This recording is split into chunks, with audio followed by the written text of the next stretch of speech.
Yes, yes, yes. It's Raphael Dawkins, Combat Radio. Like, subscribe, comment, and share. Okay, so back by popular demand, we have the driving video. Okay, the sun has been blazing all day over here in the West Midlands, UK, but now it's decided to pop its head away. Most unfortunate. It's been a glorious sunny day. But anyway, it's not as dark as it looks on the screen.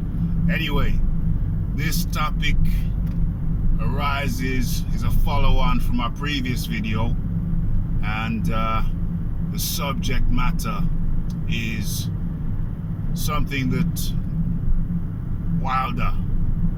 Deontay Wilder said in his interview with the Boxing Voice, which is kind of bugging me. He said Dillian Whyte needs to fight a killer before he gets to me. I repeat, Dillian Whyte needs to fight a killer before he gets to me.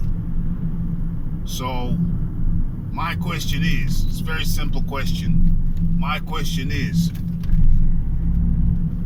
how is it all of a sudden, now that he's got to fight Dillian Whyte, how is it all of a sudden that the rules have changed? Why have the rules changed? Why have the rules changed because of Dillian Whyte? Who else, which other of his opponents had to fight killers to earn the right to fight him? Which other of Deontay Wilder's opponents had to fight a killer in order to gain the right to fight him? What the hell is that all about? So, off the top of my head, who was his last opponent? His last opponent was Breezel. Which killer did Breezel have to fight in order to earn the right to fight Wilder? Which killer? Which killer did Breezel have to fight? I don't know. He hasn't fought a killer in 3 years. Last time he fought a killer was Anthony Joshua. So I don't think that was it. Okay, fair enough. So that's not it. He didn't have to fight a killer. Okay, next one. Who was before that? Who did he fight before? Okay, he fought Fury. Okay, fair enough. Fair enough. Fury's got a history, a long history. We can go past Fury. He's an ex-world champion and an ex-lineal champion.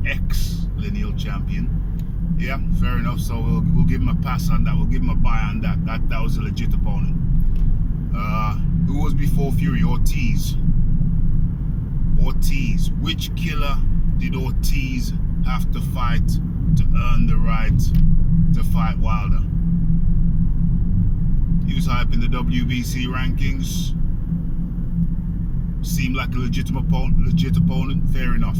He didn't fight a killer. He didn't have to fight a killer. Him being high in the rankings was fair enough. Okay, right. Who was before Ortiz? Was it Stavern? I think it was Stavern. Okay. Which killer did Stavern have to fight? Stavern was on the couch. I think Stavern had one fight in 3 years. One fight in 3 years. I think they kept him as mandatory for 3 years. One fight in 3 years, and he got to fight Wilder. Who was he fighting? Or was it 2 years? One fight in 2 years, and he got to fight Wilder. One fight in 2 or 3 years. Yeah? Which killer did he fight? Nope. He doesn't qualify. And the list goes on. Duapas, Spilka, and the like, and on and on and on and on and on. Which killers did they fight? They were second, third string guys. Second tier, third tier. They weren't fighting killers. Cruiserweights, small heavyweights. So, I think we've established that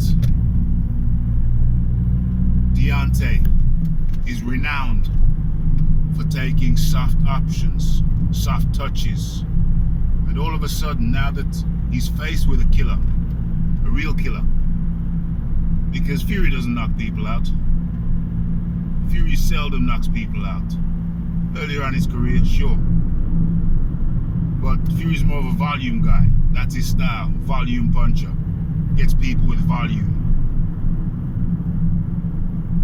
So all of a sudden, his number one opponent, number one contender, Dillian Whyte, all of a sudden the rules change.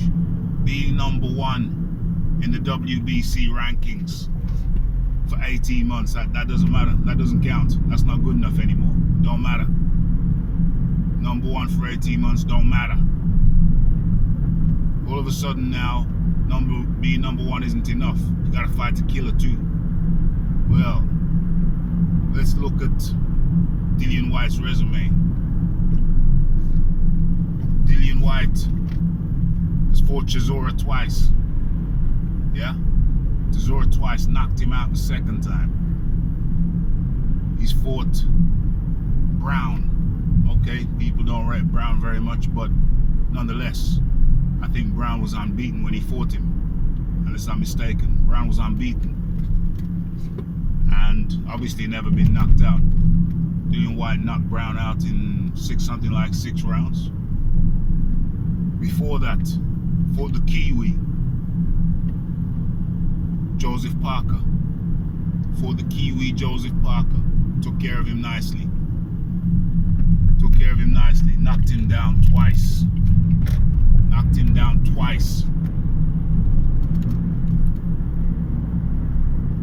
down twice.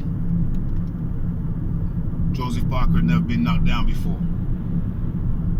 And beat Joseph Parker. The only other person who had beat Joseph Parker was the landlord, Anthony Joshua.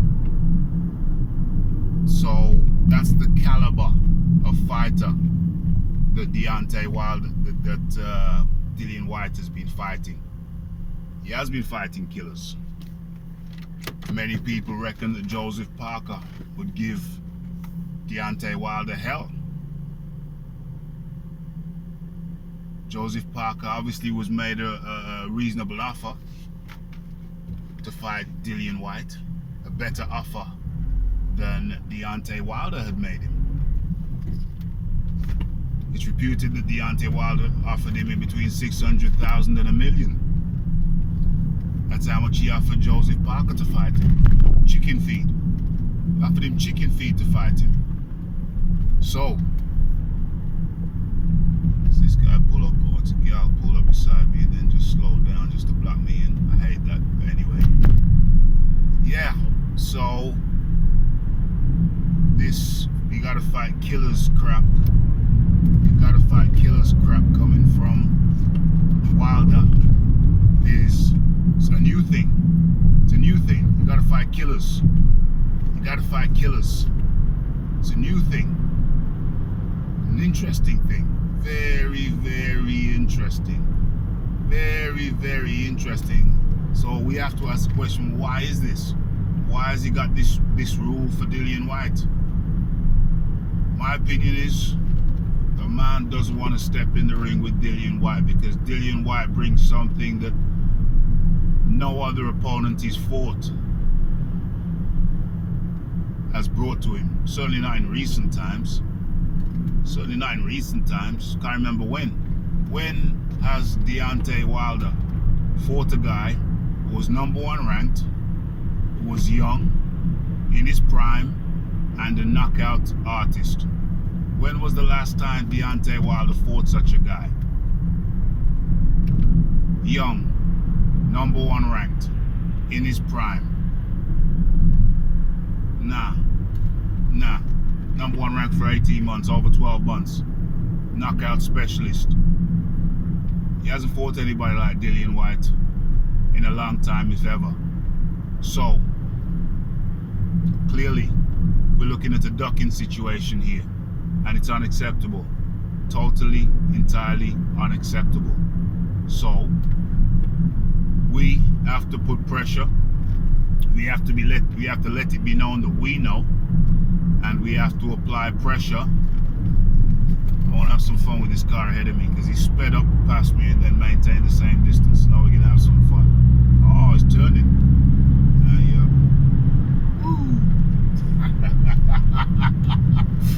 Just a little bit of fun in the sun. Okay, so yeah, Deontay is playing a dirty game. He cannot be allowed to get away with it. This is my conclusion. He cannot be allowed to get away with it. We have to pressure the guy. We have to pressure the WBC. We have to say, no, this is unacceptable. We will not tolerate it. And so I will keep applying pressure. I will keep on making videos about this same topic until the situation changes. Stay tuned later on for the podcast. Starts 9 p.m. UK time. We have an idiot. 9 p.m. UK time. Oh, picking one of these people who likes to hang back. 9 p.m. UK time, Monday, Wednesdays, and Fridays. And don't forget the Saturday show at 12 p.m. lunchtime. 12:30 actually. Okay, folks, it's been fun. Speak to you later. Speak to you later. Raphael Dawkins. If you have not subscribed already, please kindly do so. Raphael Dawkins Combat Radio. Like, subscribe, comment, share, and I'm out.